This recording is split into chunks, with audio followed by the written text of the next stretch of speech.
Welcome back to TinyBlueGames. My name is, of course, Csaw or Chris, and today we're talking about Final Fantasy XIV in 2021. Today we are doing some Dark Knight leveling. It's been a little while since I've talked about the Dark Knight, and it's been even longer since I've leveled or even made any progress on the Dark Knight. And I wasn't really thinking about it until last video where we did our dungeon, the Bardam's Medal. There's probably a link up in the top corner if you haven't seen it, but one of the viewers commented, "Hey, you're just about halfway done Stormblood," which at first I was like, excellent, that's so awesome to hear. I'm so happy with my progress. And then I very quickly transitioned into panic as I realized, hey, I'm gonna need to have my Dark Knight ready for the start of Shadowbringers. So with that, I decided to ramp up my leveling procedures, and don't get me wrong, I'm not going full bore here. I'm going half steam, and half steam in terms of leveling I think is actually extremely efficient. And when I say half steam, I mean most days, or whenever I have, I'd say 45 minutes in a day, I try to do one leveling duty from the duty roulette and one frontline. And that's a fair bit of experience if you do it each day. So that's kind of the goal. I'm trying to make it so I don't have to go above and beyond that, because when you have to level more than that, there are ways to do it efficiently, but it becomes much more of a chore. And in terms of efficiency, it feels really good because I've got jobs that are higher, so I do get, I believe, an experience boost of some sort to my lower jobs. I'm not entirely sure of what the actual equation is determining, how high up your top job is and how low the current job is. I'm sure there's a bunch of math involved there, but it feels really good to swap over and just level up your job. And it just always refreshes my mind of how easy it is in this game to switch between the different jobs. You just click a button, you update your gear to see, check your recommended gear, see if there's anything new, and you're good to go. That's all it is. Easy peasy. There's something to be said about remembering your skills and how the job works, but that's just minor details really. But yeah, so we're going to jump into that pretty quickly. I just wanted to give a quick shout out though before we get too deep into the video. This is about a podcast that our Discord channel, the TinyBlueGames Discord, shared with me called the Dualcast.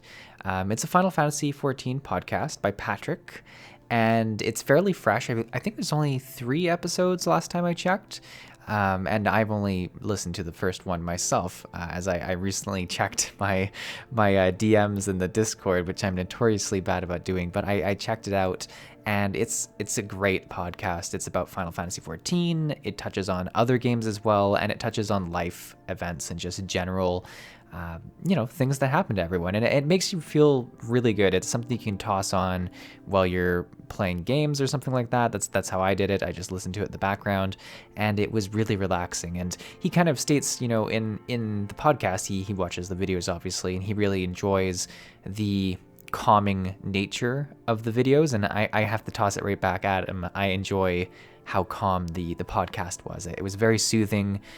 This week I've been doing a lot of New World personally, so I tossed it on while I was out gathering herbs and mining and stuff like that, and it was really nice, really wonderful. So there is a link to the podcast on Spotify in the description below. I'm not sure if there are other places you can find it, but this is where I found it, and it's easily accessible, so check it out. But this does bring us into the actual leveling process. So the first thing I did was a dungeon, and it went pretty well. Number 1, I remembered to turn on tank stance, which I've made that mistake one too many times, so we're good to go there.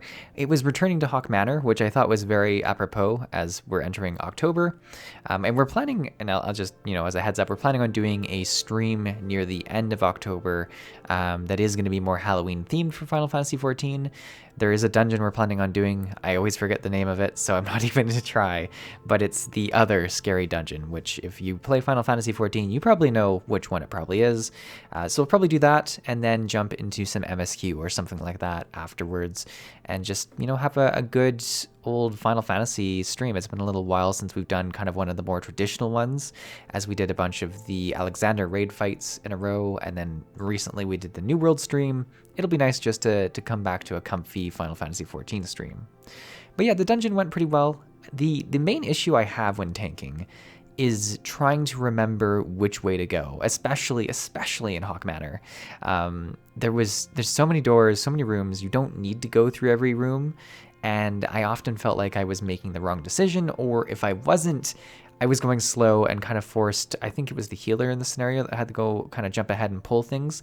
And at this low level, I completely recommend, hey, if I'm having issues, jump in. Like, if you're not going to die, it's not a huge deal to me. I got aggro back right away, so it really wasn't a big thing that way.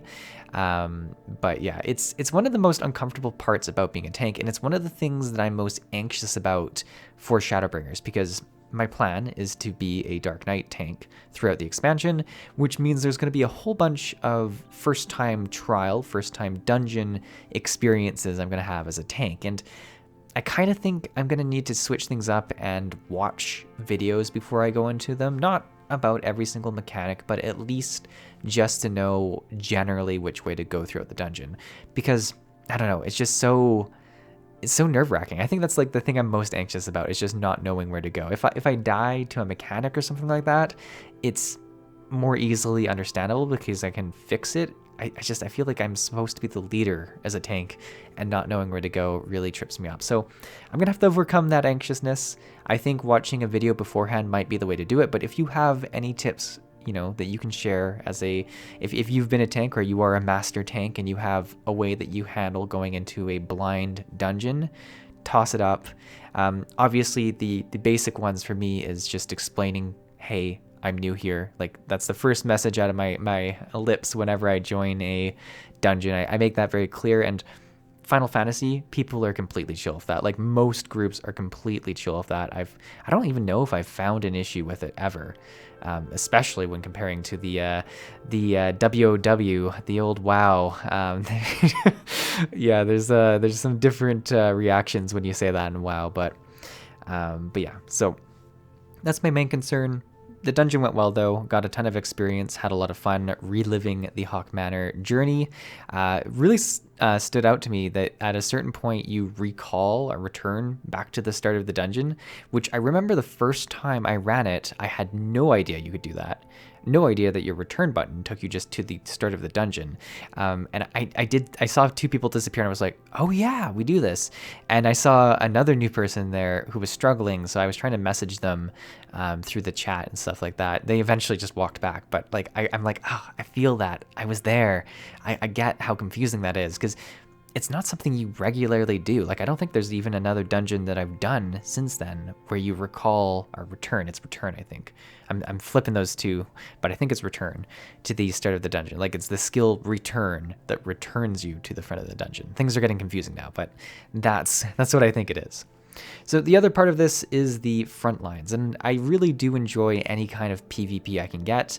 I will say PvP in Final Fantasy. I don't play Final Fantasy for the PvP. I don't. I think most people feel that way, be it the actual way the PvP plays out, be it the complications people have with the competitive scene, because I've heard that there is issues there. I've not actually dived deep enough in to see it myself. But yeah, so I enjoy the game modes, though. I think it's really cool. I think the 3 teams going against each other is a lot of fun. In particular, the game mode that I ended up joining is one, I think you're trying to collect research is what it is, but you have to, it's like control points, right? And you have to actually activate them by channeling a skill for, I'd say it's like 5 seconds, maybe 10 seconds. So even as a bad PvP player, and let's just paint a picture of how bad I was here. I joined this on my Dark Knight. I've never done PvP at all. So I came in with a at least I don't think I have. I haven't done enough to remember my skills. I came in with having no idea where my skills were. I didn't even have a mount keyed on like my hotbar or, on my actual mount button. So that really makes me believe I've never done front lines on the Dark Knight. So I was really rough. I was trying to figure out how to do my basic rotations and stuff on the fly. But with all that, I still felt like I was able to contribute just by either getting in the way of enemies trying to cap bases. Like if there's 3 people there and as a tank I can just go in and like just tap them and have it so that they interrupt their cast time on the bar, that's a huge asset. Or in this one, there's periods of time where the base is reset.